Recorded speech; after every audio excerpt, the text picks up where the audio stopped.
Last week கான்ஸ்டிடியூஷனில் fundamental rights பார்த்தோம். அதே மாதிரி directive principles of state policy இன்னும் பார்க்க வேண்டியது இருக்குது. ஃபண்டமெண்டல் ரைட்ஸில் இருக்கிற எக்ஸப்ஷன்ஸ்லாம் பார்த்தோம். ஃபண்டமெண்டல் ரைட்ஸ் வந்து ஆர்டிகல் 12லேருந்து 35 வரைக்கும் வரும்ன்றதை பார்த்தோம். அதில் ஜுடிஷியல் ரிவ்யூனா என்ன, ஸ்டேட்னா என்ன, ஃபாரினர்ஸ்க்கு என்னென்ன ரைட்ஸ் இருக்குது, இந்தியன் சிட்டிசன்ஸ்க்கு என்னென்ன ரைட்ஸ் இருக்குது. அதே மாதிரி எமர்ஜென்சி வரும்போது ஆர்டிகல் 358 அண்ட் 359 நேஷனல் எமர்ஜென்சி வரும்போது என்னென்ன ஃபண்டமெண்டல் ரைட்ஸ் வந்து ஆட்டோமேட்டிக்காக சஸ்பெண்ட் ஆயிரும். அதை அப்பாற்பட்டு பிரசிடென்ட் வந்து என்னென்ன எமர்ஜென்சி டைமில் என்னென்ன ஃபண்டமெண்டல் ரைட்ஸ் வந்து சஸ்பெண்ட் பண்ணலாம் இப்படின்ற ஒரு விஷயங்களை பற்றி நம்ம வந்து லாஸ்ட் வீக் பார்த்துட்டு கரெக்டாக ரிட்ஸு ஒரு ஃபண்டமெண்டல் ரைட்டு பறிக்கப்பட்டது. Fundamental rights are the rights, உங்களுக்கு கொடுத்த அடிப்படை உரிமைகள். இந்த உரிமைகள் இல்லாமல் இருந்ததுனால்தான் நம்ம வந்து அது போலீஸ் ஸ்டேட்டுன்னு சொல்கிறோம். பிரிட்டிஷ் ஸ்டேட்டை, பிரிட்டிஷ் டைமில் இருக்கிற ஸ்டேட்டை நம்ம வந்து என்ன சொல்கிறோம், போலீஸ் ஸ்டேட்டுன்னு சொல்கிறோம். அது வெல்ஃபேர் ஸ்டேட் இல்லைன்னு சொல்கிறோம். 1947க்கு அப்புறம் சுச்சுவேஷன் மாறி நம்மளுக்கு அடிப்படை உரிமைகள் fundamental rights based on the US fundamental rights. நம்ம வந்து இன்ஸ்பிரேஷன் வந்து ஃபண்டமெண்டல் ரைட்ஸ் எங்கேருந்து வாங்கணும், யூஎஸ்லேருந்து. ஸோ ஃபண்டமெண்டல் ரைட்ஸை வந்து உங்களுக்கு பறிக்கப்பட்டிருக்கு, ஃபண்டமெண்டல் ரைட்ஸ் வந்து உங்களுக்கு அடிப்படை உரிமைகள் வந்து கொடுக்கப்பட்டு அது வந்து பறிக்கப்பட்டிருக்கு. யார் பறிப்பாங்க? இது ஃபர்ஸ்ட் கொடுத்தது யாரு? ஸ்டேட்டு. யாரு கொடுக்குறா? அவங்களோட சிட்டிசன்ஸுக்கு. இந்த வர ஃபாரினர்ஸுக்கும் சில ஃபண்டமெண்டல் ரைட்ஸ் இருக்கு. அடிப்படை உரிமைகளை வந்து பறிக்கப்பட்டா அப்ப நீங்க எங்க போகணும்? அதுக்கு வந்து அம்பேத்கர் என்ன பண்ணியிருக்காரு, டாக்டர் பி.ஆர். அம்பேத்கர் கிளியரா ரிட்ஸ்ன்னு ஒன்று டிஃபைன் பண்ணிட்டாரு. எப்படின்னா, உங்களோட ஃபண்டமெண்டல் ரைட்ஸ் வந்து பறிக்கப்பட்டிருந்தா நீங்க வந்து நாத வேண்டியது கோர்ட்ஸு. அதுக்கு தான் இண்டிபெண்டன்ட் ஜுடிஷியரி இருக்கு. இது எந்த விதத்திலையும் பொலிட்டிக்கல் எக்ஸிக்யூட்டிவாலேயோ லெஜிஸ்லேச்சராலேயோ இன்ஃப்ளூயன்ஸ் ஆகாது. இண்டிபெண்டன்ட் ஜுடிஷியரி இருக்கு. ஸோ டைரக்டா நீங்க வந்து சுப்ரீம் கோர்ட்டுக்கே நேரா போகலாம் அப்படின்றது at the time of independence சொன்னாங்க. அது வந்து article 32 within the fundamental rights வந்து 5 விதமான ரிட்டு கொடுத்துருக்காங்க.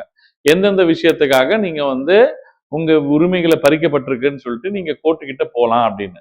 ஸோ அதிகமா சுப்ரீம் கோர்ட்டுக்கு அதிகமா போறதுனால லேட்டர் ஆன் என்ன பண்ணாங்கன்னா, ஹை கோர்ட்டுக்கே நீங்க போகலாம் அந்தந்த ரெஸ்பெக்டிவ் ஸ்டேட்ல. ஆர்டிகல் 226ல அதே ரிட்ஸ் தான், அதே பவர் தான் எல்லாமே. ஜூரிஸ்டிக்ஷன் வந்து வித்தின் த ஸ்டேட் வரும். இல்லைன்னா எல்லாருமே சுப்ரீம் கோர்ட்டுக்கு போயிட்டா 32 எடுத்துக்கிட்டு இஷ்யூ ஆயிரும் சொல்லிட்டு ரொம்ப ஃப்ளட் ஆகுது அப்ளிகேஷன்ஸ்லாம் சொல்லிட்டு உங்களுக்கு என்ன பண்றாங்க, அது அந்தந்த ரெஸ்பெக்டிவ் ஹை கோர்ட்டுக்கு ஆர்டிகல் 226லயே நீங்க வந்து ரிட்ஸை ஃபைல் பண்ணலாம்.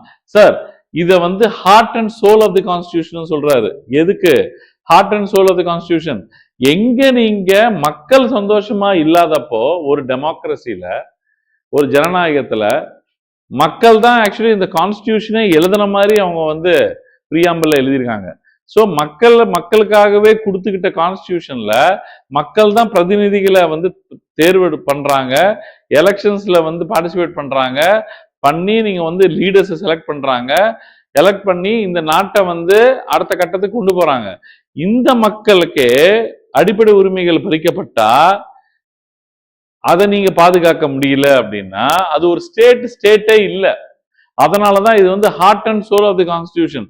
இதை ஒழுங்கா நீங்க வந்து நடைமுறையில வந்து கடைபிடித்தா எந்த விதமான பிரச்சனைகளும் அந்த நாட்டுல மக்களுக்கு வந்து வராது.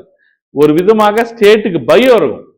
ஃபார் எக்ஸாம்பிள், நீங்க வந்து கூண்டாஸ் போட்டீங்கன்னு நினைச்சுக்கோங்களேன். கூண்டாஸ்னா என்னன்னா, நீங்க ஆக்சுவலி ஒருத்தனை ஜெயில போடக்கூடிய சக்தி வந்து மெஜிஸ்ட்ரேட்டுக்கு இல்லைன்னா ஜட்ஜுக்கு தான் இருக்கு. சரிங்களா? ஜுடிஷியரிக்கு தான் இருக்கு. எக்ஸிகியூட்டிவ் கிட்ட அந்த பவர் இல்லை. ஆனா ஒருத்தர் வந்து ஒரு தப்பு பண்ணாரு அப்படின்னா நம்ம என்ன பண்றோம், எக்ஸ்ட்ராடினரி ஆக்ட் ஒன்று கிரியேட் பண்ணோம் 1982ல, கூண்டாஸ் ஆக்ட்னு சொல்லுவாங்க. யாரு? பூட் லெக்கர்ஸ்க்கு, இந்த மாதிரி ஸ்லம் டுவெல்வர்ஸ்க்கு, இந்த மாதிரி வந்து நம்ம என்ன பண்றோம், அங்கெல்லாம் வந்து இருந்து பயங்கரமா வந்து கிரைம் பண்ற ஆளுங்களுக்கு எல்லாருக்குமே நம்ம வந்து கூண்டாஸ்னு ஒரு சட்டத்தை பாஸ் பண்ணோம். ஆக்ட் 14 ஆஃப் 1982ன்னு சொல்லுவாங்க. இந்த இது எப்படின்னா, டிஸ்ட்ரிக்ட் லெவல்ல கலெக்டர் கையெழுத்து போட்டா 1 வருஷம் வரைக்கும் அவன் ஜெயில உட்கார வைக்கலாம். அவனுக்கு வந்து தண்டனை வாங்காமலேயே வெயில வெளியே வர முடியாத மாதிரி பண்றது. ஏன்னா எக்ஸ்ட்ராடினரி சிச்சுவேஷன் அது. அவன் வெளியே வந்தானா அது எக்ஸிகியூட்டிவ். கலெக்டர் யாரு? எக்ஸிகியூட்டிவ். அடுத்தது அது அந்த பவர் யாருக்கு கொடுத்துருக்காங்க? போலீஸ் கமிஷனர் கொடுத்துருக்காங்க சிட்டிஸ்ல. கலெக்டரோட அந்த மெஜிஸ்ட்ரேட் பவர் வந்து கமிஷனருக்கு வந்துடும் சிட்டிஸ்க்கு வரும்போது. ஸோ நீங்க வந்து என்ன ஆயிடுச்சு, ஒரு ஒரு தப்பு பண்ணி ஒரு கொலை பண்ணி ஒருத்தர் உள்ள போறாரு அப்படின்னா ஒரு குற்றவாளி ஒரு 90 நாள்ல கம்பல்சரி பெயில்ல வெளியே வந்துடுவார். பெயில் போட்டான்.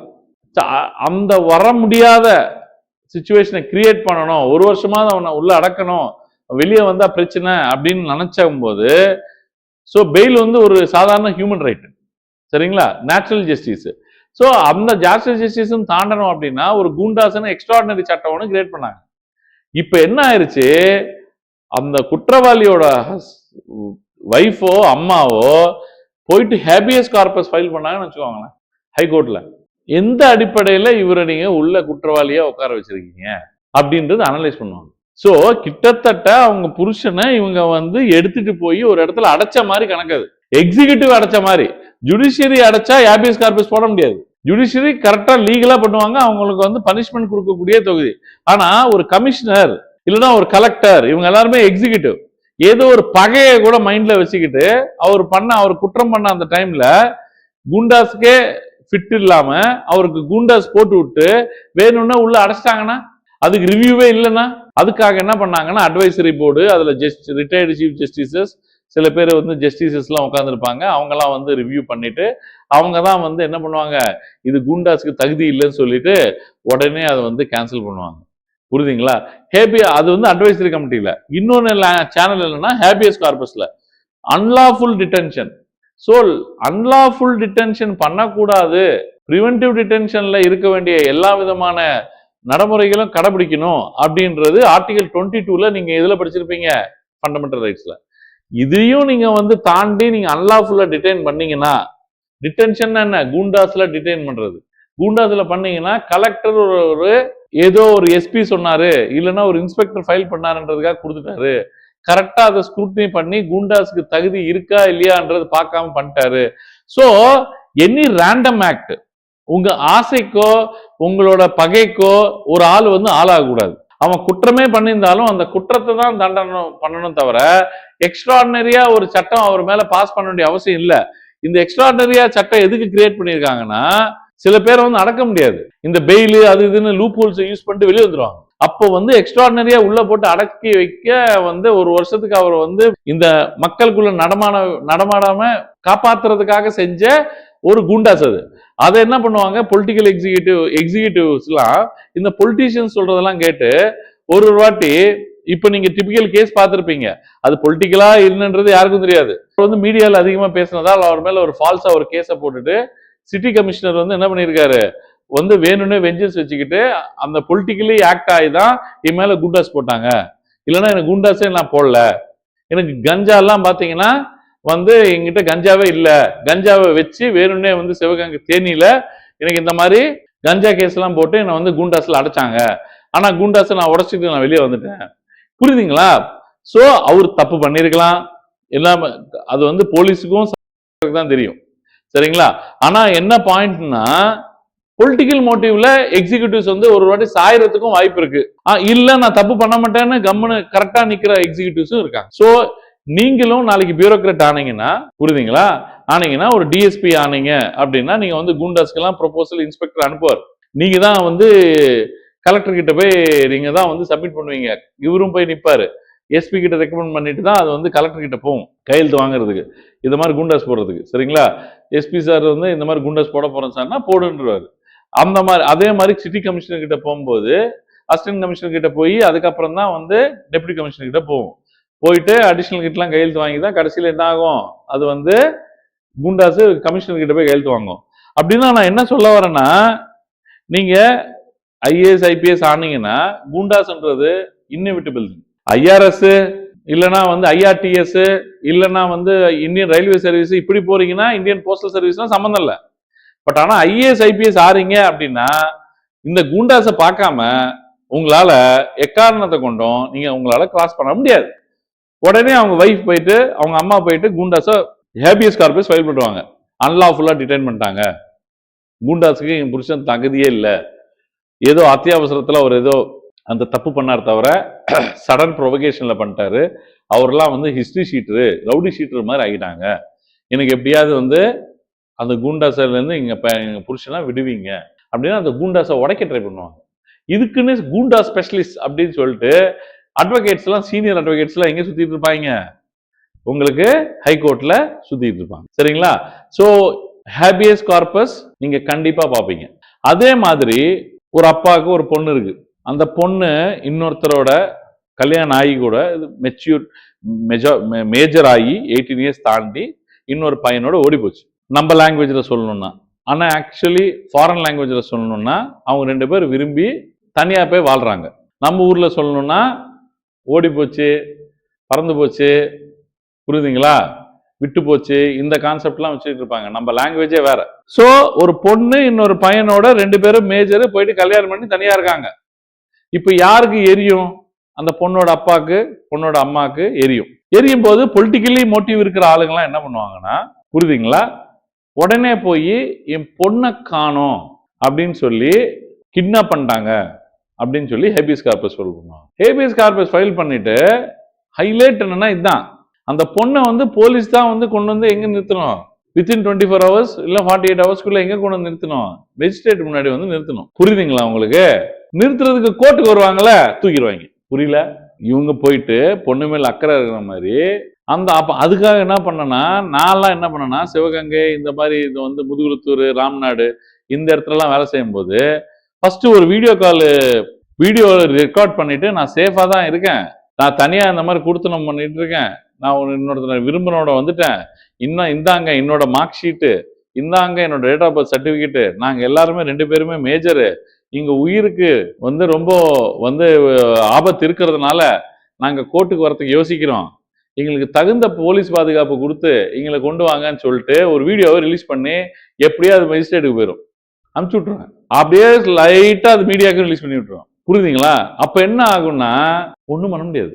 அப்பா வேணும்னே செய்யறாரு இந்த மாதிரி, நாங்க எங்களை வந்து கோர்ட்டுக்கு வரும்போது தூக்குறதுக்காக பிளானு, இதுக்கு போலீஸுக்கும் உடந்து இருக்கு அப்படின்னு பேசிடுவாங்க.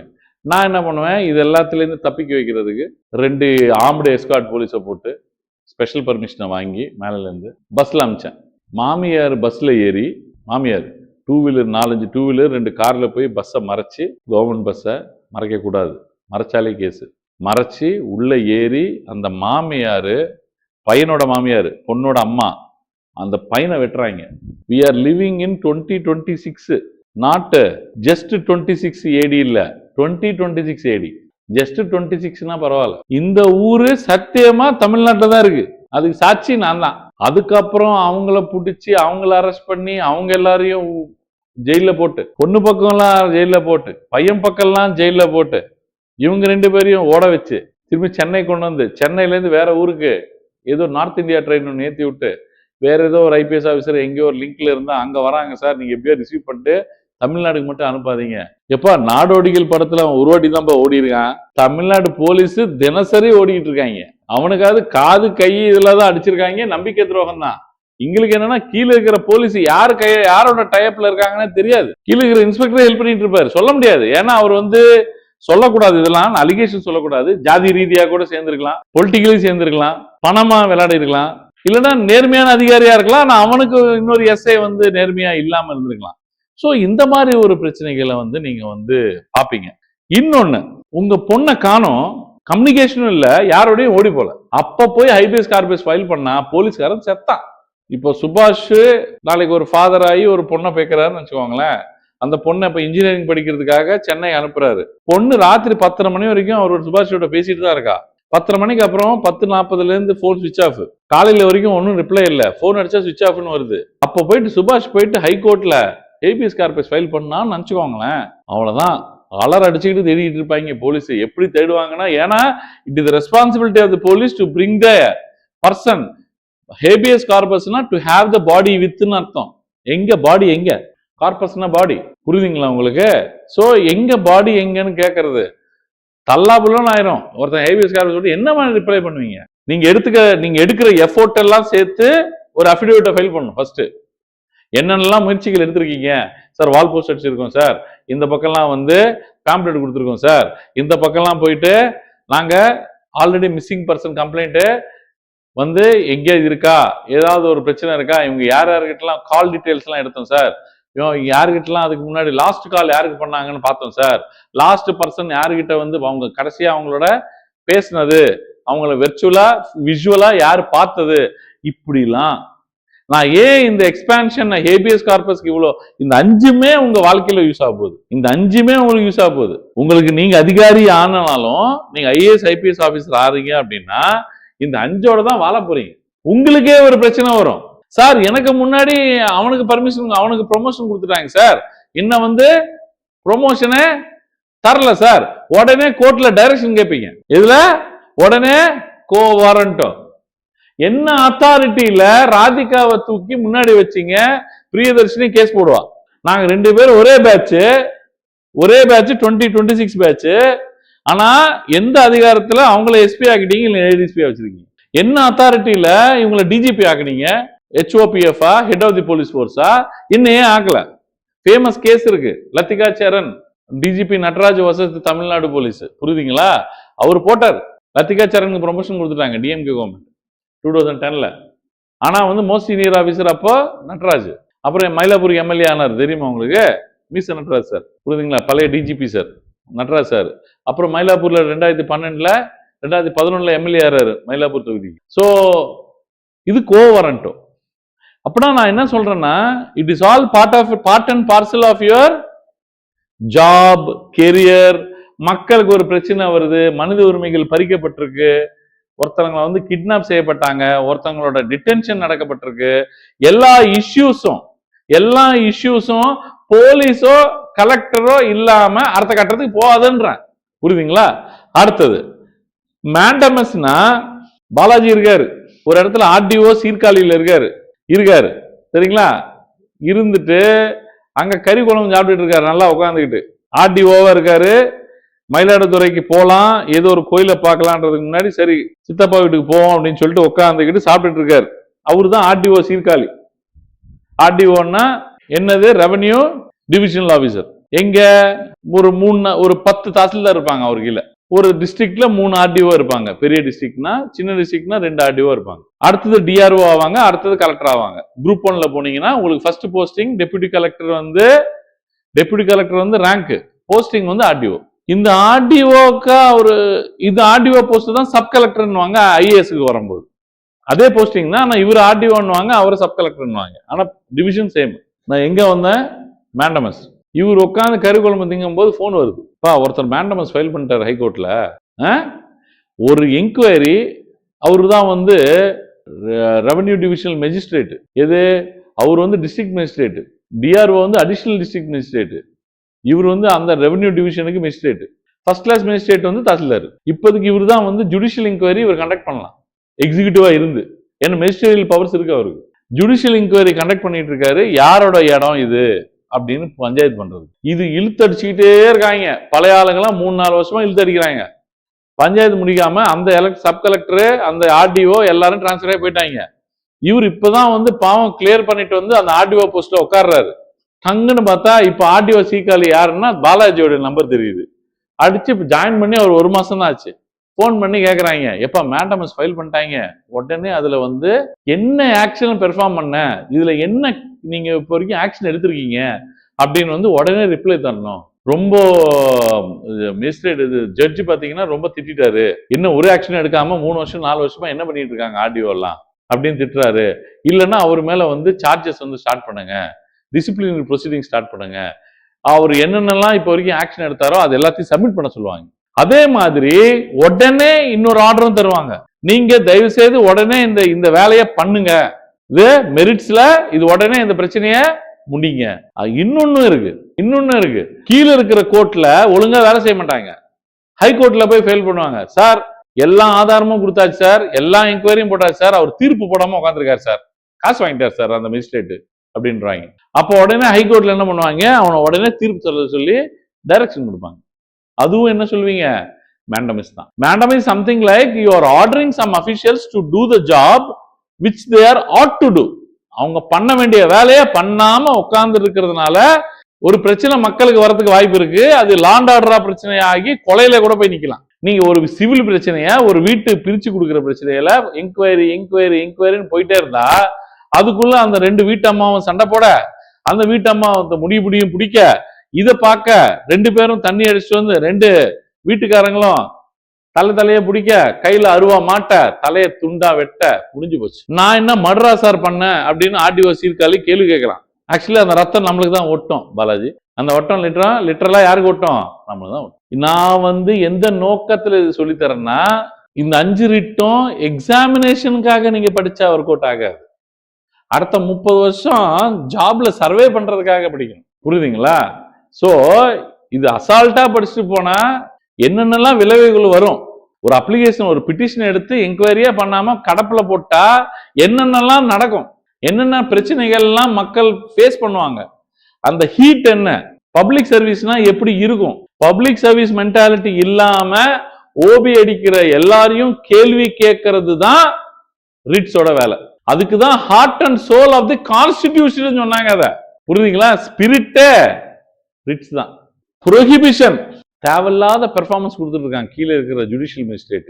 எங்க ஒரு சின்ன சிட்டி மேஜிஸ்ட்ரேட்டோ இல்லை judicial magistrate, lower inspector rank post அது. ஸோ அந்த மேஜிஸ்ட்ரேட் பெர்ஃபார்மன்ஸ் கொடுத்துக்கிட்டு சம்பந்தமில்லாத ஒரு ஆர்டர்லாம் போட்டுக்கிட்டு ஜூரிஸ்டிக்ஷன்ல இல்லாத மேட்டருக்கெல்லாம் போய் எக்ஸீட் ஆகி பார்த்துக்கிட்டு இந்த மாதிரிலாம் பண்ணும்போது நீ என்ன பண்ணிட்டு இருக்கேன்னு கேட்பாங்க மேல இருந்து. எல்லா கேஸையும் ஃபர்ஸ்ட் மேல அனுப்பு, நீ இனிமேல் வேலை செஞ்சதெல்லாம் போதும், எடுத்து பக்கத்தில் பொட்டி கட்டி எல்லாத்தையும் கொண்டு வந்து இங்க சப்மிட் பண்ணுவாங்க. அது பேர் என்னது? ப்ரோஹிபிஷன். அதே மாதிரி illegal orders of the lower courts, tribunals எல்லாத்தையும் குவாஷ் பண்ற பவர் செக்யூரிட்டி. அப்படின்னா மர்டர் கேஸுக்கு கரெக்டா ஆதாரங்கள் இல்லை, ஆனாலும் அவனுக்கு தூக்கு போட்டாங்க. தூக்கு போடுறதுக்கு கண்டிப்பாக உங்களுக்கு யூ நீட் ஹைகோர்ட் ஆர்டர், சரிங்களா? பட் ஆனாலும் கிண்டல கங்கரன்ஸ் தேவை. ஆனாலும் கீழே லோயர் கோர்ட்ல அநியாயத்துக்கு ஏதோ சென்டென்ஸ்மெண்ட் போட்டாங்க. ஒரு மெஜிஸ்ட்ரேட்டுக்கும் ஒரு பவர் இருக்கு. இவர் 7 வருஷம் வரைக்கும் தண்டனை போடலாம், இவர் 10 வருஷம் வரைக்கும் தண்டனை போடலாம், இவர் டெத் சென்டென்ஸ் தரலாம் அப்படின்னு. அவருக்கு தாண்டி ஒரு சென்டென்ஸ்மெண்ட் கொடுக்குறாரு. இன்னொன்னு, சரியான ஆதாரங்கள் இல்லை, டவுட்டுக்கு மிஞ்சி அது ப்ரூவ் ஆகல, ஆனாலும் என்ன பண்ணிருக்காங்க, அவர் அந்த சென்டென்ஸ்மெண்ட் கொடுத்துட்டாரு. உடனே போயிட்டு யாராவது செக்யூரிட்டி ஃபைல் பண்ணிட்டாங்கன்னு வச்சுக்கோ, அந்நியாயத்துக்கு என் புருஷனை அந்த எந்த ஆதாரம் இல்லைன்னாலும் காசை வாங்கிட்டு எல்லாத்துக்கும் அந்த வார்த்தை ஒன்று சொல்லிடுவாங்க. காசை வாங்கிட்டு மேலதிகாரிங்க சொன்னாங்கன்னு அந்த அரசியல்வாதி அந்த போஸ்டிங் போட்டான்னு, அரசியல்வாதி அந்த போஸ்டிங்கை போட்டான்னு இப்படின்னு ஒரு அப்படியே கதம்ப மாலை ஒன்று ரெடி பண்ணிடுவாங்க டக்குன்னு. மக்கள் தானே, அது மீடியாக்காரன் பெருசாகிடும். ஸோ செக்யூரிட்டி ஃபைல் பண்ணணும். செக்யூரிட்டி ஃபைல் பண்ண என்ன கிடைக்கும்? நியாயம் கிடைக்கும். உடனே அந்த கேஸ் எல்லாம் இங்க அனுப்புடா, நீ உட்காந்து எந்த வேலையும் பார்க்காத, உடனே அதை ரிவ்யூ பண்ணணும் அப்படின்னு சொல்லிட்டு அவரை டிரான்ஸ்ஃபர் பண்றது, அவர் தூக்கி அடிக்கிறது, இதெல்லாம் பண்ணுவாங்க. கடைசி இது ஆல்ரெடி சொல்லிட்டேன், எந்த அத்தாரிட்டியில அவருக்கு ப்ரொமோஷன் கொடுத்து அங்க அலங்காரம் படுத்தி அவரை மேல உட்கார வச்சிருக்கீங்க. நாங்க 2 பேரும் ஒரே நேரத்துல வந்தோம், ஒரே மார்க்கு, ஒரே கதை, ஒரே சீனியாரிட்டி. அவருக்கு இருக்கிறது என்ன, எனக்கு இல்லாதது என்ன? கேட்கறது எங்க? ஹைகோர்ட்ல ஆர்டிகல் 226ல. இதுக்கு வேணா அப்பீலுக்கு வேணா ஃபியூச்சர்ல இது ஒர்க் அவுட் ஆகலைன்னா you can go to supreme court. Article 226 talks about the jurisdiction for high court. Article 32 for supreme court. Fundamental duties.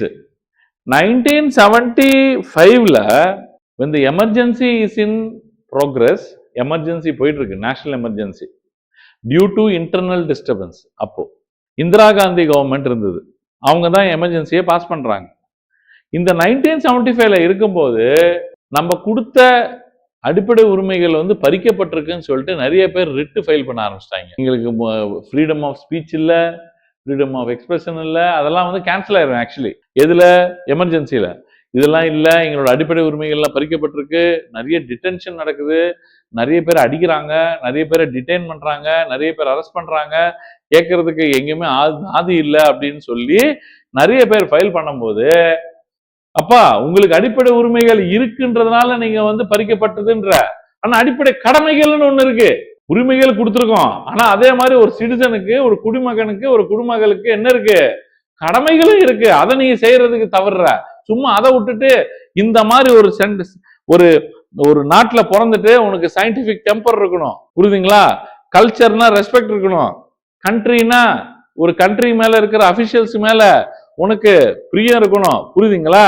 ஒரு சென்ஸ் ஆஃப் பிரஸ்டீஜ் இருக்கணும், ப்ரைட் இருக்கணும்னு சொல்லி சம்பந்தம் இல்லாத டாபிக்ல எல்லாரையும் டைவர்ட் பண்ணுவாங்க. 42nd அமெண்ட்மெண்ட் ஆக்ட்ல ஆர்டிகல் 51A கரெக்டா டைரக்டிவ் பிரின்சிபல்ஸ் முடிஞ்ச உடனே 51A கொண்டு வந்து ஒரு 10 டியூட்டி ஆட் பண்ணுவாங்க. இது எங்க இருந்து எடுத்துக்கிட்டாங்கன்னு கேட்டீங்கன்னா ரஷ்யால இருந்து. 11th டியூட்டியை கொண்டு வந்து 86th அமெண்ட்மெண்ட் ஆக்ட் 2002ல ரைட் டு எஜுகேஷன் கொண்டு வரும்போது டைரக்டிவ் பிரின்சிபல்ஸ்ல ஆர்டிகல் 45 மாடிஃபை பண்ணும்போது அவங்க என்ன பண்றாங்க, அந்த 45ல இருக்கிற கண்டென்ட்டை தூக்கி கொண்டு போய் நீங்க 11th டியூட்டியா போட்டு விட்டுட்டு நீங்க 45ல வந்து கம்பல்சரி எஜுகேஷன் 6 to 14 years போட்டு விட்டுருவாங்க. சரிங்களா? அதை வந்து நீங்க வந்து கம்பல்சரி எஜுகேஷன் ஆனதால ஏர்லி சைல்டுஹுட் கேரை கொண்டு வந்து 45 ஆக்கி இவங்களுக்கு வந்து 21A கொண்டு போய் ஃபண்டமெண்டல் ரைட்ஸ்ல 6 to 14 years இருக்கு. உங்களுக்கு ரைட் டு எஜுகேஷன் ஆக்ட்ல சர்வ சிக்ஷா அபியானா அது கீழே உங்களுக்கு எஜுகேஷன் கொடுக்கணும். அதை வச்சுதான் இப்ப எல்லா ஸ்கூல்லயும் 25% கம்பல்சரி உங்களுக்கு சப்சிடியில படிக்க வச்சே ஆகணும். சோ ஒரிஜினல் கான்ஸ்டிடியூஷன்ல கொஞ்சம் ட்ரையா இருக்குமா இந்த ஏரியா, கான்சன்ட்ரேட் பண்ணுங்க. ஒரிஜினல் கான்ஸ்டிடியூஷன்ல இல்ல. எப்ப வந்துச்சு? 1976ல வந்துச்சு. 1976ல வரும்போது எத்தனை இருந்தது? 10 ஃபண்டமெண்டல் டியூட்டி இருந்தது. 11வது ஃபண்டமெண்டல் டியூட்டி எப்ப ஆட் பண்ணாங்க? 86th amendment act. அது எதை பத்தி சொல்லுது? எஜுகேஷன் பத்தி சொல்லுது. Fundamental duties. Sir fundamental duties என்ன சார் இருக்கணும்? நேஷனல் ஃபிளாக மதிங்க, இன்ஸ்டிடியூஷன்ஸ் அப்படின்னா என்ன? பிரைம் மினிஸ்டர் போஸ்ட் மதிங்கன்னு அர்த்தம். அந்த அம்மாவை அலகாபாத் கோர்ட்டு ஹைகோர்ட்டு இல்லீகலா தான் நீ ஜெயிச்ச இறங்குன்னு சொன்னதுதான் எத்தனை பிரச்சனைக்கும் காரணம். நீ யாரா உட்காந்து என்ன இறங்குன்னு சொல்றதுக்கு? நான் கோர்ட்டே டம்மி ஆக்குறேன்னு சொல்லி எல்லாம் பவர்ஸ் ஆஃப் தி கோர்ட் எடுத்துட்டாங்க. அதுக்கப்புறம் எல்லாத்தையும் ரீஸ்டோர் பண்ணாங்க 1978ல. சாவரனிட்டி, இன்டிகிரிட்டி, யூனிட்டி, அப்புறம் நேஷனல் ஸ்ட்ரகிள் ஃபார் ஃப்ரீடம், இதெல்லாம் நோபல் ஐடியல்ஸ்லாம் இருக்கு. நேஷனல் சர்வீஸ் பண்ணணும், அதை விட்டுட்டு காமன் பிரதர்ஹுட்டா ஃபீல் பண்ணணும். ரீஜனல் டைவர்சிட்டி, லிங்குவிஸ்டிக் டைவர்சிட்டி எல்லாம் மதிக்கணும். என்ன நடந்துட்டு இருக்கு நாட்டுல? அந்த அம்மா என்ன சொல்லிட்டு இருக்கு? நேஷனல் ஹெரிட்டேஜ், ரிச் ஹெரிட்டேஜை காப்பாற்றணும், நேஷனல் என்விரான்மெண்ட்டை காப்பாற்றணும், சயின்டிபிக் டெம்பர் இருக்கணும், பப்ளிக் ப்ராப்பர்ட்டிய வந்து காப்பாற்றணும், வைலன்ஸுக்கு நீங்க கையை பிடிக்க கூடாது. இதுதான் மெயின் அப்ஜெக்டிவ் அவங்களுக்கு. இது தனியா போட்டா நல்லா இருக்காதுல்ல, தனியா போட்டா நல்லா இருக்காது.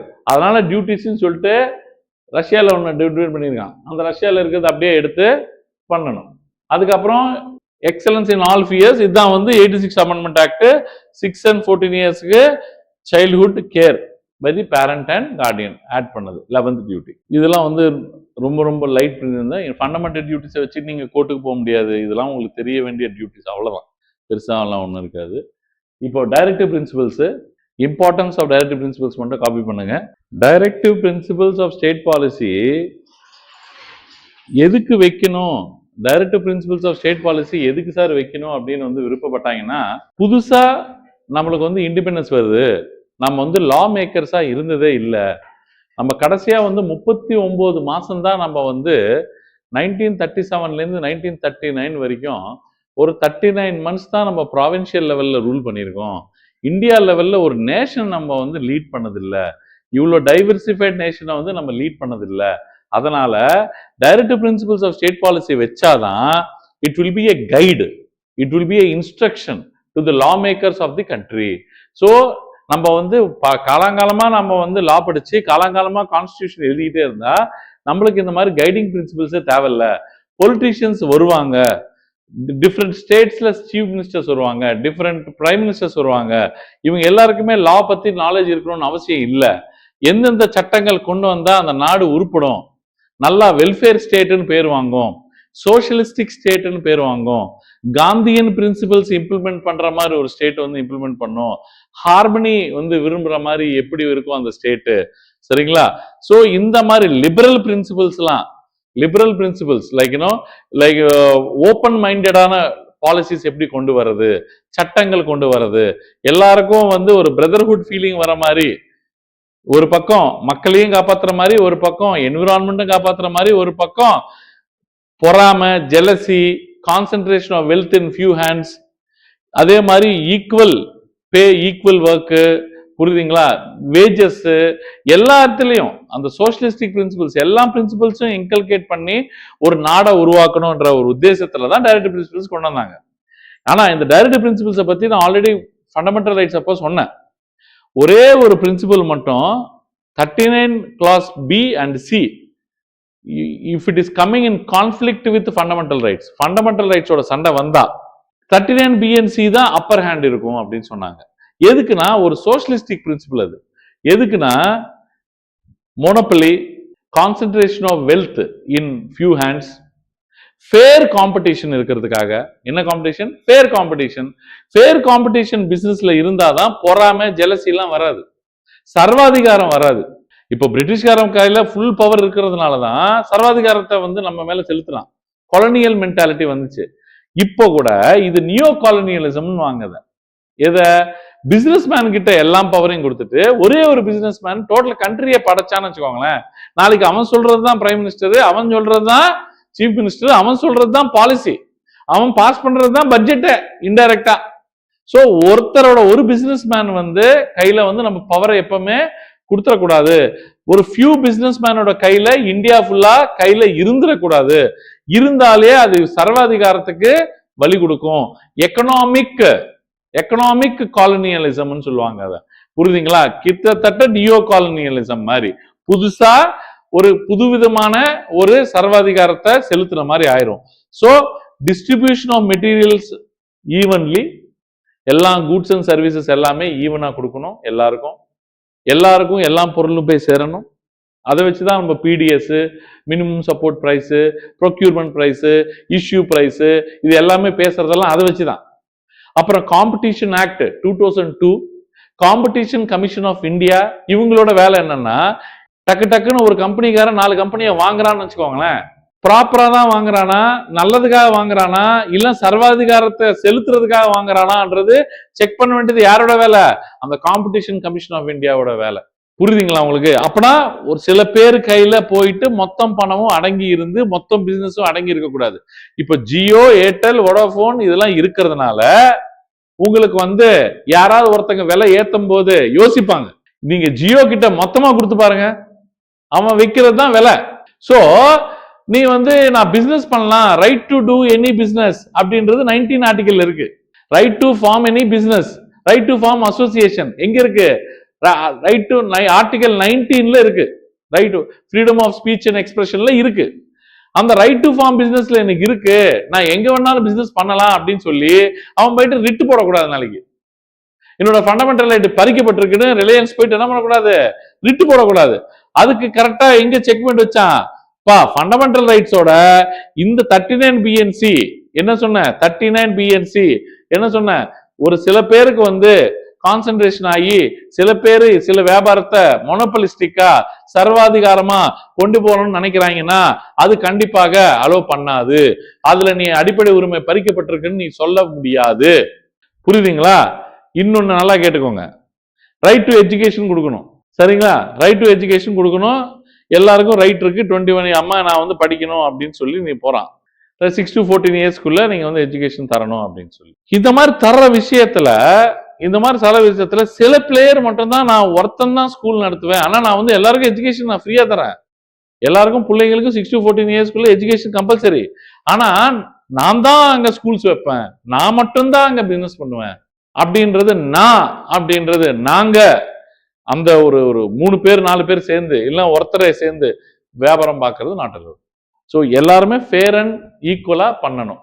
நான் சொன்னது 39 பிஎன்சி வந்து பிரின்சிபிள்ஸ் ஆஃப் பாலிசியில வரும். பிரின்சிபிள்ஸ் ஆஃப் பாலிசியில வரும் 39 B and C, small B and small C. So உங்களுக்கு மிச்சது எல்லாமே ஈஸிமா, நத்திங் டு பி வரிட். பார்த்தீங்கன்னா கரெக்டா இந்த ஆர்டிகல்ஸ் எல்லாமே சோசியலிஸ்டிக் பிரின்சிபிள்ஸ் மேல டிபெண்ட் ஆயிருக்கும். ஈக்குவல் பே, ஈக்குவல் ஒர்க், மேட்டர்னிட்டிக்கு லீவ் தராங்களா இப்போ 1 வருஷம்லாம் கவர்மெண்ட்ல, சில பிரைவேட் ஆர்கனைசேஷன்ஸும் தராங்க. ஸோ அதெல்லாமே தர்றது. புரியுதுங்களா? 39A எல்லாம் பாத்தீங்கன்னா free legal aid for the poor people. Lawyer வச்சுக்கலாம். சில பேர்லாம் ஜெயிலுக்கு போயிடுவாங்க, அவங்க லாயர் வச்சுக்கிறதுக்கு காசு இருக்காது, கடைசி வரைக்கும் பெயில எடுக்கிறதுக்கு ஆளு இருக்காது, அவன் கடைசி வரைக்கும் ஜெயிலே இருப்பான். ஏதோ குற்றவாளி கைதி மாதிரி. ரிமாண்டுக்கு போனவன் கடைசி வரைக்கும் குற்றவாளி கைதி மாதிரியே இருப்பான்.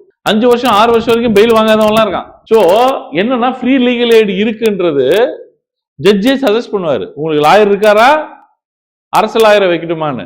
ஆனா கொடுமை என்னன்னா, நான் சொல்லக்கூடாது ஓப்பனா, அந்த அரசு லாயர் தான் வந்து பெரிய புரோக்கர். ஆனா உண்மையா அரசு லாயர்ஸ் வந்து அந்த ஃப்ரீ லீகல் எய்ட் தரவங்க உண்மையா இருக்கிறவங்க சில பேர் இருக்காங்க. ஆனா பேக்ஷும் பாத்தீங்கன்னா அவன் தான் வந்து ஃபர்ஸ்ட் அங்க ஃப்ரீ லீகல் எய்டுன்னு சொல்லிட்டு வெளியே வந்தா எனக்கு 10,000 ரூபாய் தெரியா, 20,000 ரூபாய் தெரியா, இல்லைன்னா உள்ளே கடை உனக்கு எவன் வந்து தரான்னு நானும் பாக்குறேன். புரியுதுங்களா? அப்புறம் வெளியே வந்து அவனுக்கு வீட்டு வேலை, தோட்ட வேலை, கார் டிரைவிங் வேலை இதெல்லாம் பண்ணிட்டு இருப்பான் அவன். இது அந்த குற்றவாளி அவனை வெளியே எடுத்தான்னு அடிமையா வச்சு, இது அவனே ஒரு பெரிய அக்யூஸ்டு, அந்த அக்யூஸ்டு கிட்டயே இவன் அடிமையா வச்சிருக்கான்னா இவன் எவ்வளவு பெரிய ஆளுன்னு பாத்துக்கோங்க. இதனால நான் வந்து இப்போ what I'm telling is like the practical difficulties. So ஒரு equal pay equal work, cooperative society 43 to form a cooperative society. அதே மாதிரி டிக்னிட்டி, ஒரு வேலை செய்யற இடத்துல ஒரு டிக்னிட்டி, ஒரு லேடிஸ்க்கு ரெஸ்ட் ரூம் இருக்கணும், மொபைல் டாய்லெட் இருக்கணும். இது எல்லாமே வந்து டைரக்டிவ் பிரின்சிபல்ஸ்ல வந்து ரைட் டு டிக்னிட்டி எல்லாம் இருக்கும். சரிங்களா? மெட்டர்னிட்டி லீவ் தர்றது, இது எல்லாமே வந்து மினிமம் வேஜஸ் ஆக்ட் பாஸ் பண்றது, ஈக்குவல் ரெம்யூனரேஷன் ஆக்ட பாஸ் பண்றது. புரியுதுங்களா? அதுக்கப்புறம் வந்துட்டு ஒரு விதமாக நீங்க காந்தியன் பிரின்சிபல்ஸை இம்ப்ளிமெண்ட் பண்ற மாதிரி, அவரோட விஷனை கொண்டு போறதுக்கு மாதிரி முக்கியமா கை வைக்கிறது இன்டாக்சிகேஷன், தண்ணி அடிக்கிறது. ஸோ யாருமே வந்து இன்டாக்சிகேட்டட் மூட்ல இருக்கக்கூடாது. யாரா இருந்தாலும் அதுக்கு வெளியே இருக்கணும். Village panchayat, so the roots lies in the villages சொல்லுவார் டெவலப்மெண்ட்டுக்கு காந்திஜி. ஸோ அதுக்கேற்ற மாதிரி ஆர்டிகல் 40ல வில்லேஜஸ் எஸ்டாப்ளிஷ் பண்றது, இந்த மாதிரி சில விஷயம்லாம் காந்தியன் பிரின்சிபல்ஸ்.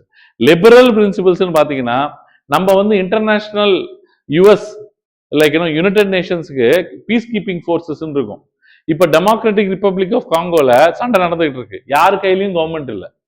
இப்போ யுஎன் பீஸ் கீப்பிங் ஃபோர்ஸஸ் தான் அங்க வந்து பவரை ஹோல்ட் பண்ணிட்டு இருக்காங்க, யுனைடெட் நேஷன்ஸ்காரங்க, ஐநா சபைக்காரங்க. இவங்க என்னன்னா அதுக்கு இந்தியாவும் சில சோல்ஜர்ஸ் அனுப்புவாங்க. அப்படி அனுப்புறது பாத்தீங்கன்னா promoting the international peace and like harmony. International பீஸ்க்காக நம்ம வந்து ப்ரொமோட் பண்றதுக்காக நம்மளோட பீஸ் கீப்பிங் ஃபோர்ஸஸ், நம்மளோட பீஸ் கீப்பிங் சோல்ஜர்ஸை we are sending to different countries. எதுக்குன்னா ஓவராலா இன்டர்நேஷனல் பீஸ் இருக்கணும்னு. இப்ப இருக்கிற நிலைமையில எல்லா பீஸும் போச்சு. வீட்டுல அடுப்பு பத்தாம பல பேரு, நேத்து எவனோ ட்விட்டர்ல போட்டிருக்கான், எக்ஸ்ல, சங்கீதால மசாலா தோசை கிடைக்காம போன நாள் இந்த நாள் தான் அப்படின்னு அவனோட கவலை பாருங்க. ஏன்னா சங்கீதால சொல்லிட்டானா மசாலா தோசை நாட்டு அது வந்து நிறைய டைம் ஆகுது, ஸோ அது கேஸ் அதிகமா கன்சியூம் ஆகுது, ஸோ நோ மசாலா தோசை. அவன் எது மேக்சிமம் வந்து குக் பண்ணி வச்சு கொடுக்கறது மாதிரி இருந்தா வடைனா போட்டு கொடுக்கணும், கேன்சல்டு. ஸோ இப்ப பசங்க என்னன்னா வடையோட வந்து இதை வைக்கணும், ஒரு விதமாக அதோட வேல்யூ, மசாலா தோசையோட வேல்யூ, எல்லா வேல்யூவும் தெரிய ஆரம்பிக்குது. இந்த நேரத்துல ஆம்பூர் பாய், வாணியம்பாடி பாய் எல்லாருமே விறகடுப்புல தானே சமைப்பாங்க, அடிச்சு பிரிச்சுட்டு போகுது sales. And I have seen an advertisement yesterday in Hindu paper, which is so pathetic. For all the cylindrical problems, cylinder ன்னு சொல்லல, கவர்மெண்ட் சொன்ன மாதிரி ஆயிருன்னு. For all the cylindrical problems, we are the solution. அப்படி prestige induction stove. எந்த நேரத்துல வியாபாரம் பார்த்து 1.34 lakh induction stoves have been sold in the last 14 days. Now it is a booming business.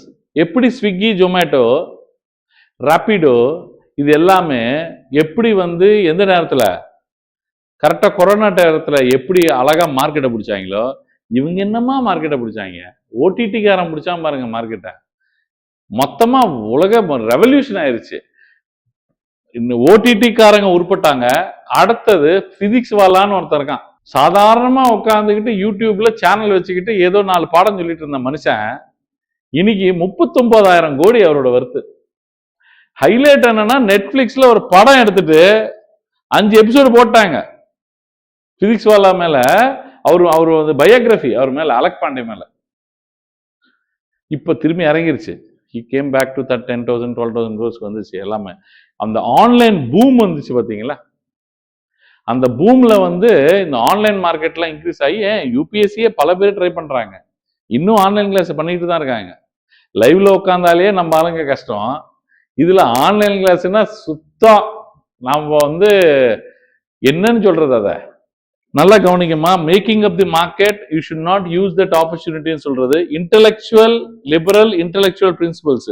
Article 50, separation of executive from judiciary. இது 1793ல Cornwallis implement பண்ண கோடு. Judiciary, executive 2 பேருமே செப்பரேட்டா இருக்கணும். இம்ப்ளிமெண்ட் பண்றவங்களே பனிஷ் பண்ணா அது மோசமா இருக்கும். சட்டம் பண்றவனே இம்ப்ளிமெண்ட் பண்றவனே அதை பனிஷ் பண்ணா அந்த சட்டத்தை பேஸ் பண்ணி அது மோசமா இருக்கும். அது சேமான ஆளா இருக்கக்கூடாது. அவன் லிட்டரலா சொன்னது கவர்னர் ஜெனரல் கையில் இருக்கக்கூடாது. சுப்ரீம் கோர்ட் பண்ண வேண்டிய ஆளு சுப்ரீம் கோர்ட் பண்ணணும், கவர்னர் ஜெனரல் ஆஃப் இந்தியா பண்ண வேண்டிய ஆளு கவர்னர் ஜெனரல் ஆஃப் இந்தியா பண்ணணும்ன்றது கவர்னர் ஜெனரல் ஆஃப் பெங்கால். அப்போ சரியா, கவர்னர் ஜெனரல் ஆஃப் பெங்கால் பண்ண வேண்டியது கவர்னர் ஜெனரல் ஆஃப் இந்தியாவை எப்ப மாறுது, பென்டிக் தான் மாறுறான் 1833. ஸோ 1793 இன்னும் கவர்னர் ஜெனரல் ஆஃப் பெங்கால். அங்கல இருந்து கல்கத்தால இருக்கிற சுப்ரீம் கோர்ட் இருக்குல்ல, இது ரெண்டும் தனித்தனியா வேலை செய்யணும்ன்றது தான் அவரோட கான்வாலிஸ் கோடு. அதை வந்து நம்ம இன் ஸ்பிரிட் எங்க கொண்டு வந்து கொடுக்குறோம், ஆர்டிகல் 50ல. 48A environment and forest protect பண்றது, இதெல்லாம் ஏன்னு வந்தாலே அமெண்ட்மெண்ட் கேபிட்டல்ஸ் சரிங்களா. அதுக்கப்புறம் உங்களுக்கு அடுத்து 44 யூனிஃபார்ம் சிவில் கோடு. கம்ப்ளீட்டா வந்து எந்த ஹிந்து மேரேஜ் ஆக்ட், தலாக்கு, இந்த மாதிரி வந்து கிறிஸ்டியானிட்டி, அப்புறம் எல்லாம் டிஃப்ரெண்ட் மேரேஜஸ்லாம் இல்லாம, டிஃப்ரெண்ட் லாஸ் இல்லாம, டிஃப்ரெண்ட் அடாப்ஷன் லாஸ் இல்லாம, எல்லாமே யூனிஃபார்ம் லாவை வந்து இம்ப்ளிமெண்ட் பண்றதுக்கு ட்ரை பண்றோம். இப்ப நீங்க பார்த்ததுல மோஸ்ட் ஆஃப் தி பிரின்சிபல்ஸ் வந்து இம்ப்ளிமெண்டட். நம்மளுக்கு பஞ்சாயத்து ராஜ் ஆக்ட் வந்துருச்சு, 73rd and 74th amendment act 1992 for article 40. Equal pay equal ஒர்க்குக்கு வந்து ஈக்குவல் வேஜஸ் ஆக்ட் வந்திருக்கு, ஈக்குவல் ரெமினரேஷன் ஆக்ட் வந்திருக்கு, மினிமம் வேஜஸ் ஆக்ட் வந்திருக்கு, மெட்டர்னிட்டி ரிலீஃப் ஆக்ட் வந்திருக்கு, புரியுதுங்களா. அப்புறம் என்விரான்மெண்டல் ப்ரொடெக்ஷன் ஆக்ட் வந்திருக்கு 1986, noise pollution act, air pollution act, water pollution act, என்ன வரல எல்லாமே வந்துருச்சு. யூனிஃபார்ம் சிவில் கோடு தவிர, யூனிஃபார்ம் சிவில் கோடு தவிர எப்படியாவது இப்ப இருக்கிற கவர்மெண்ட் இதை இம்ப்ளிமெண்ட் பண்ணணும்னு பார்த்துட்டு இருக்காங்க. ஆனா ரொம்ப கஷ்டம் அது. ஏன்னா வந்து ஒரே அடாப்ஷன்ல ஃபார் ஆல் தி கண்ட்ரின்னா கொஞ்சம் அது வந்து கஷ்டமான விஷயம். Similarities between fundamental rights and directive principles. Sir differences தான் நம்ம எப்பவுமே ஈஸியா சொல்லிடலாம் சார், இதுக்கும் அதுக்கும். ஏன்னா இது ஜஸ்டிகபிள், இது கோர்ட்டுக்கு போகலாம். ஃபண்டமெண்டல் ரைட்ஸ்ல டைரக்டிவ் பிரின்சிபல்ஸ் அமல்படுத்தலன்னு சொல்லி, யூனிஃபார்ம் சிவில் கோடு அமல்படுத்தலன்னு சொல்லி நம்ம கோர்ட்டுக்கு போக முடியாது.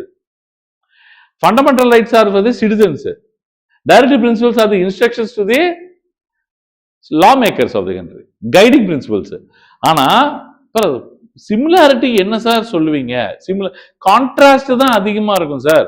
சிமிலாரிட்டி என்ன சார் சொல்லுவீங்க? ஹார்மோனியஸ் கன்ஸ்ட்ரக்ஷன், சரிங்களா.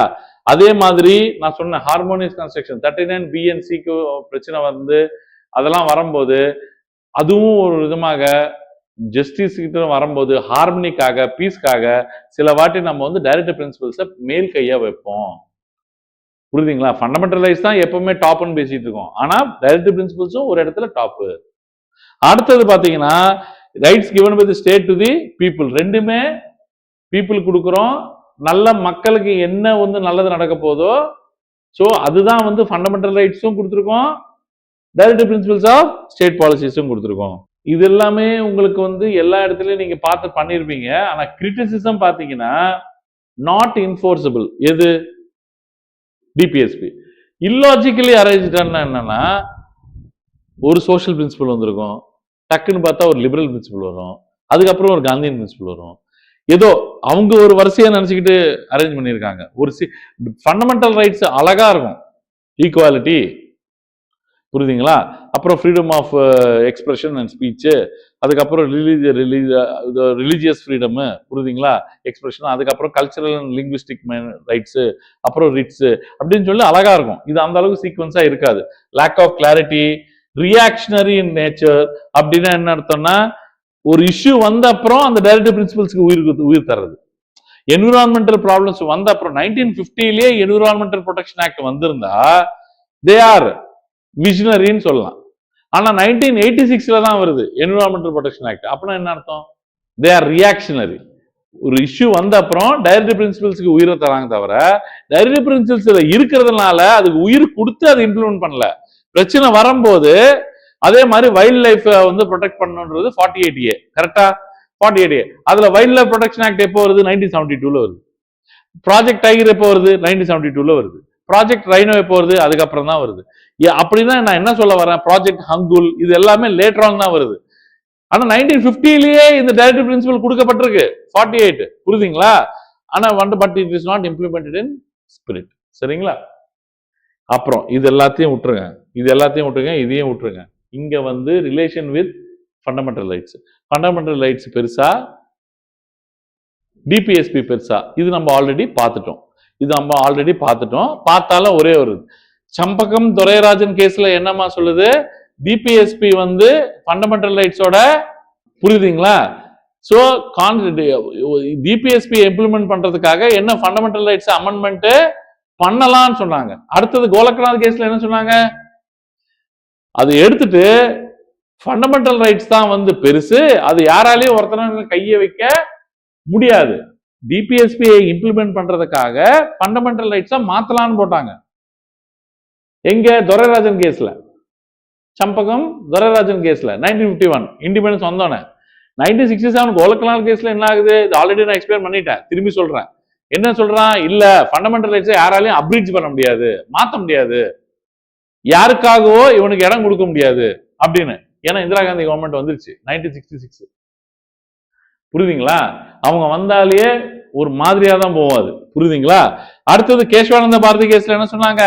இது basic structure of the constitution சொல்லிட்டாங்க. எதா? Fundamental rights. இது fundamental rights basic structure of the constitution சொல்லிட்டாங்க.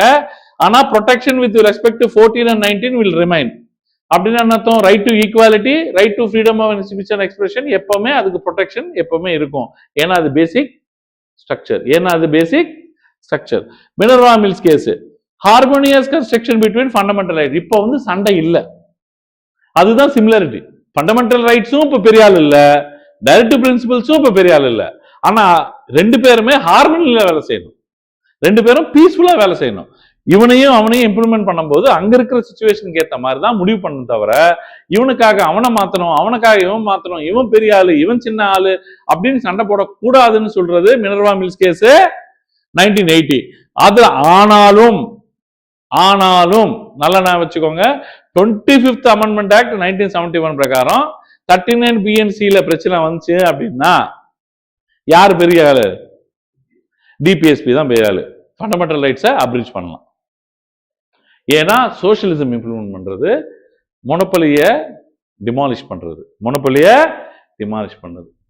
என்ன சட்டங்கள்லாம் இம்ப்ளிமெண்ட் பண்ணியிருக்காங்கன்றது நான் சொல்ல வர்றது. ஆர்டிகிள் 46 பிரகாரம் SC ST Gandhian principle, article 40 பிரகாரம் பஞ்சாயத்து.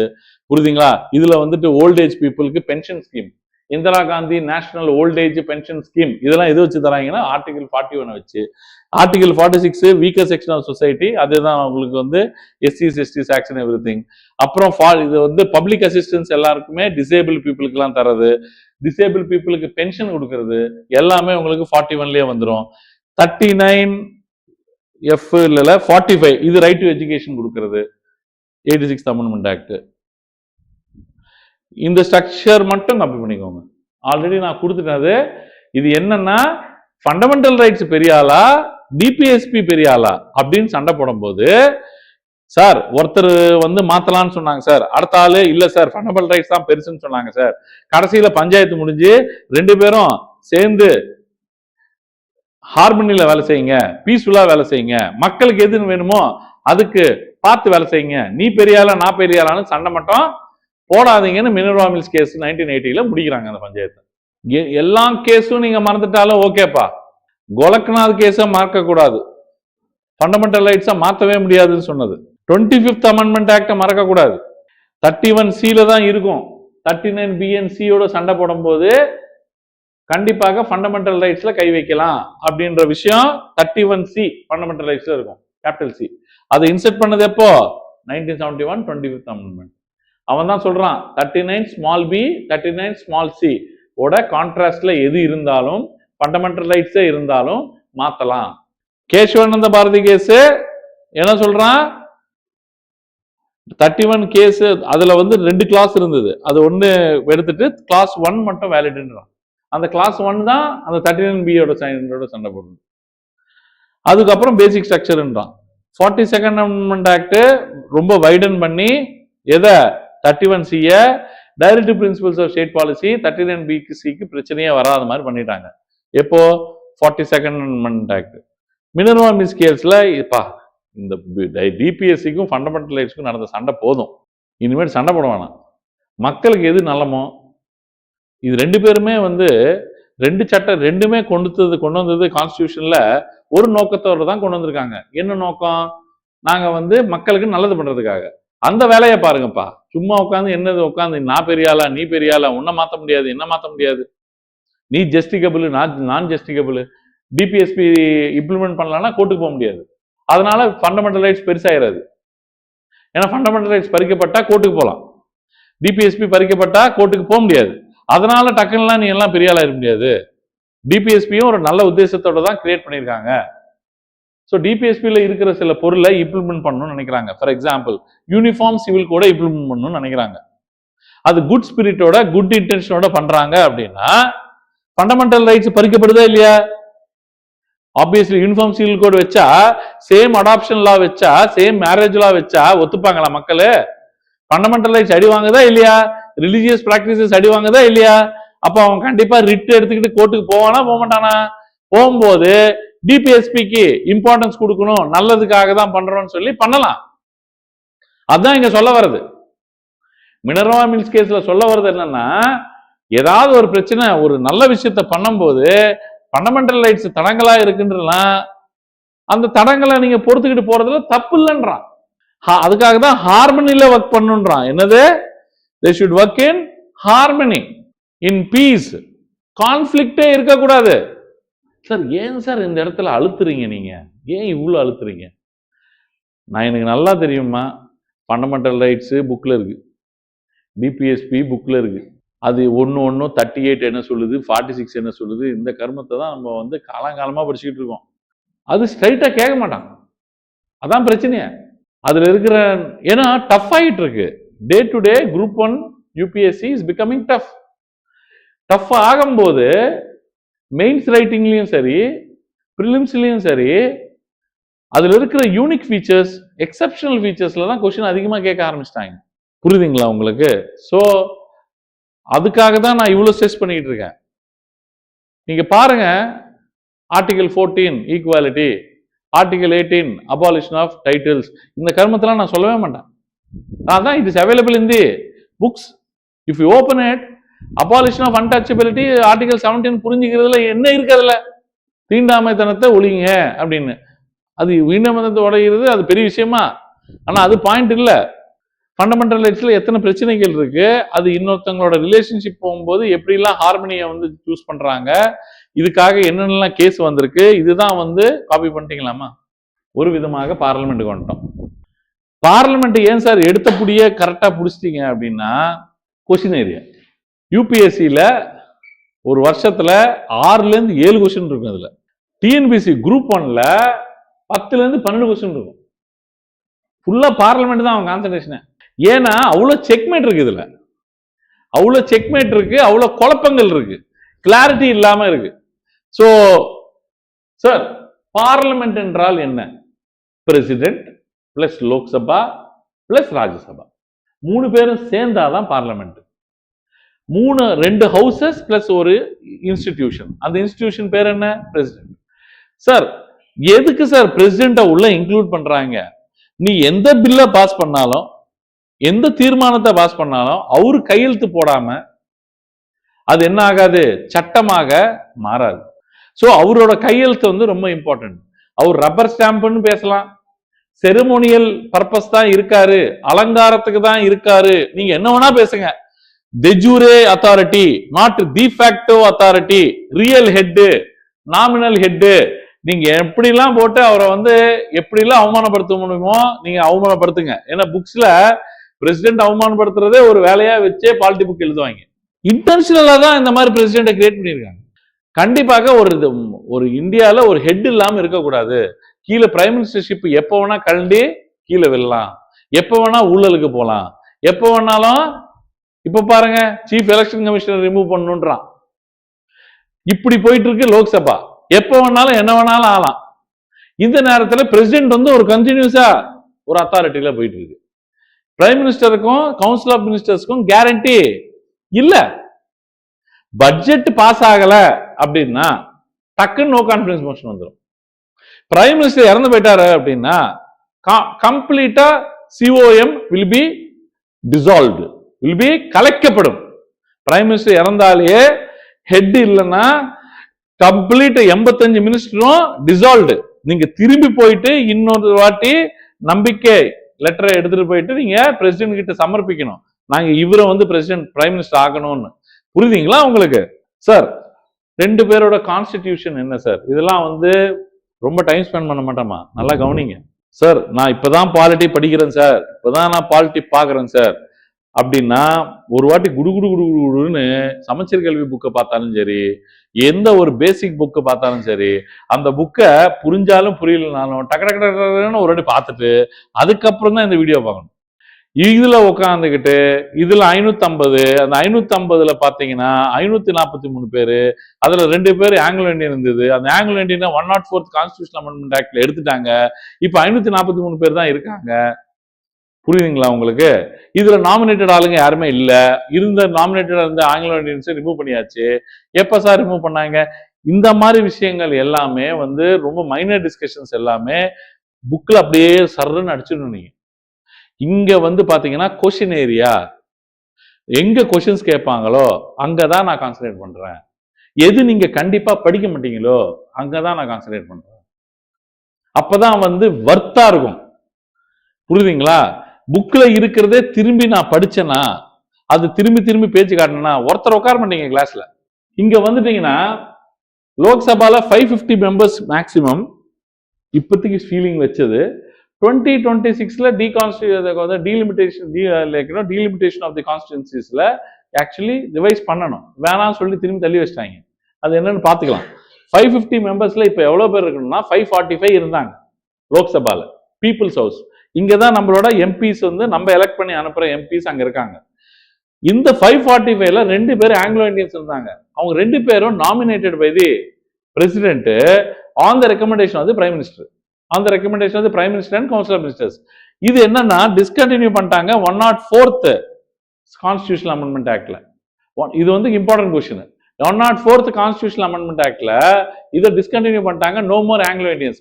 இது ஏன் சார் அப்ப இருந்தது அப்படின்னா, அப்ப நிறைய பேர் பிரிட்டிஷ் ரெசிடென்ட்ஸ் வந்து இந்தியன்ஸோட வந்து மேரேஜ் பண்ணிக்கிட்டு, புரியுதுங்களா, இவங்கெல்லாம் ஆங்கிலோ இந்தியன்ஸ், இவங்கெல்லாம் அங்கல இருந்து வந்து இங்க வந்து மிக்ஸ் ஆகி அவங்களோட டிசென்ட்டுக்காக அந்த ஒரு மரியாதைக்காக வச்சிருந்தாங்க அந்த நாமினேஷன்.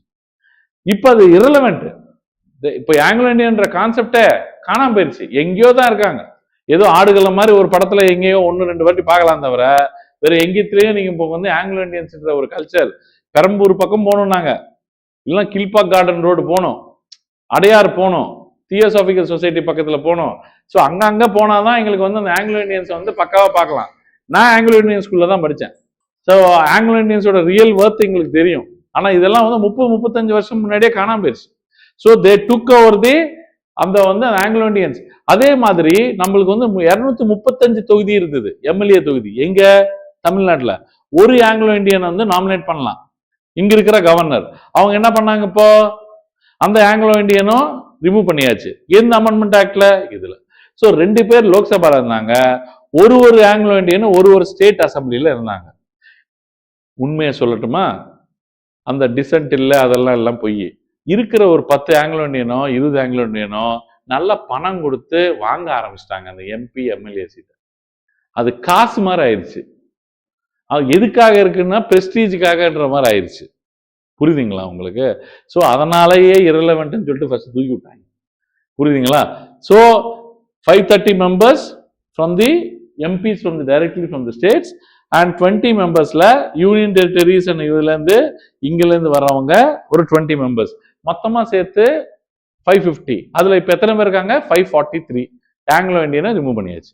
543 கணக்கு முடிஞ்சிச்சு.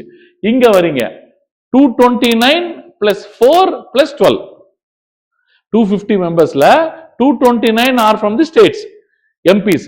அதுல நம்ம ஆண்டவர் ஒருத்தர், புரியுதுங்களா, அவரும் உள்ள போய் உட்கார்ந்துருக்காரு. புரியுதுங்களா?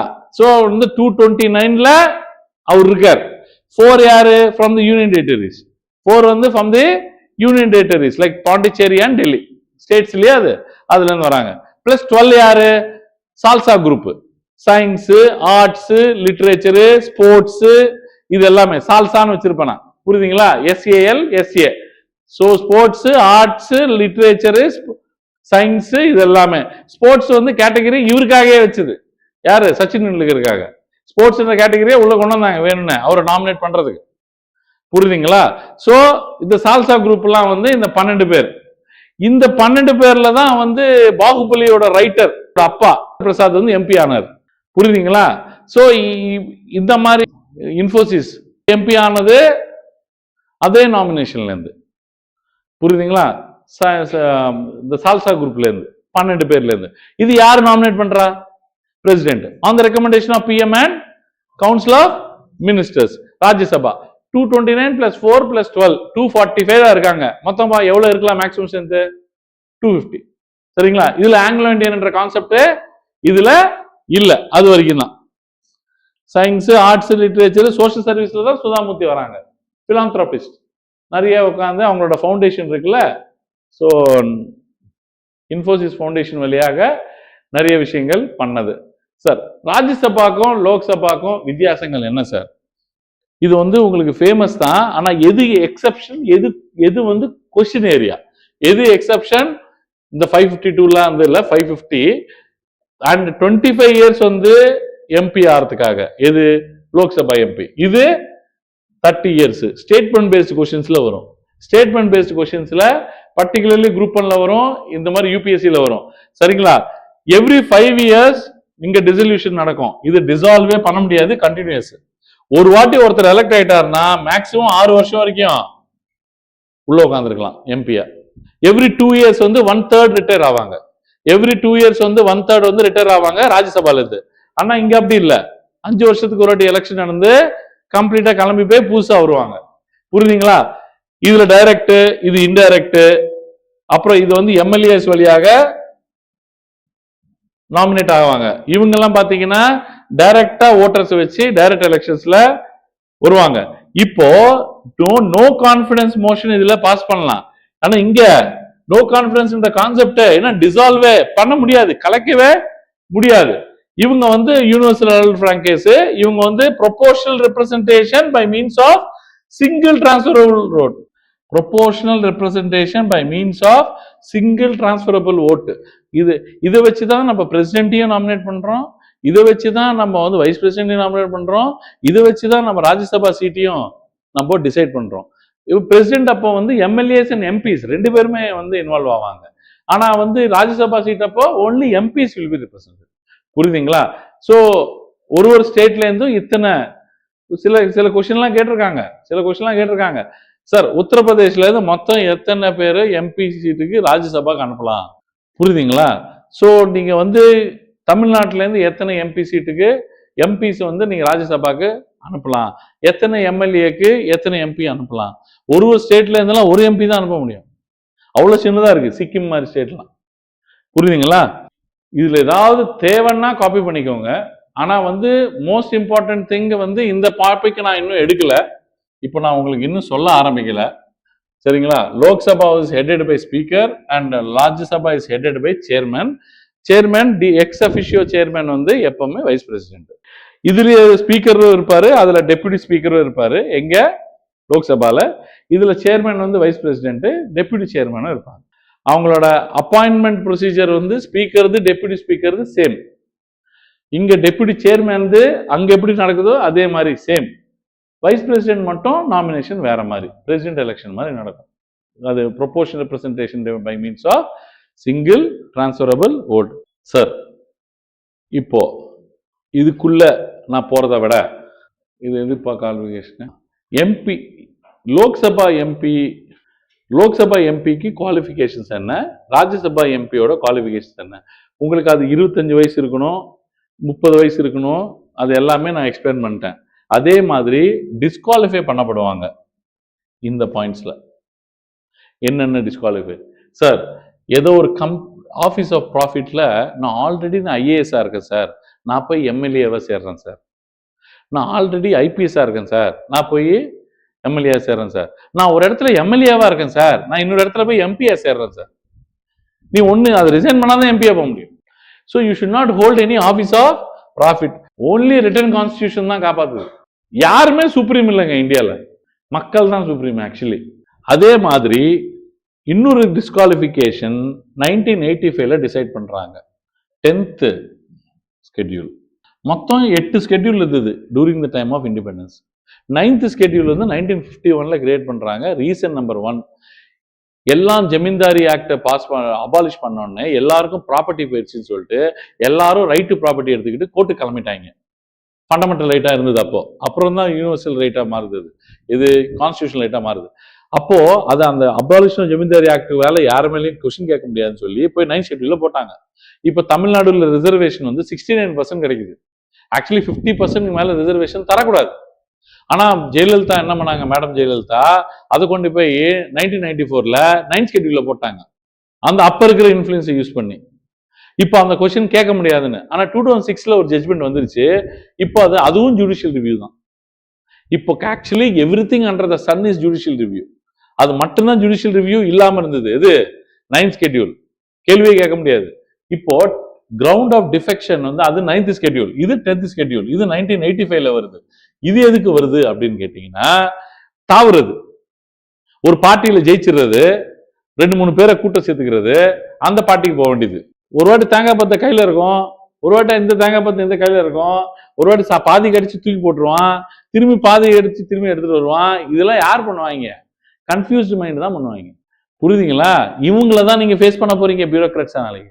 இவங்களுக்காக தான் இந்த டிஃபெக்ஷன். டிஸ்குவாலிஃபிகேஷன் கிளாஸ் இல்லைன்னா அதுக்கு முன்னாடி பயங்கரமா தாவிட்டு இருந்தாங்க. 85ல எலெக்ஷன் நடக்கும்போது நிறைய பேர் தாவறதுக்கு வாய்ப்பு இருக்கு, ஜெயிச்சவங்க எல்லாம் டக்கு டக்குன்னு பார்ட்டியை மாறதுக்கு வாய்ப்பு இருக்குன்னு சொல்லி டிஸ்குவாலிஃபிகேஷன் கிளாஸ் கொண்டு வராங்க. இதுல என்னன்னா, இதுல வந்து நிறைய விஷயங்கள் இருக்கு. சார், நானா எம்எல்ஏவா நானா எம்பியா வெளியே போறேன், நல்லா கவனிங்கம்மா.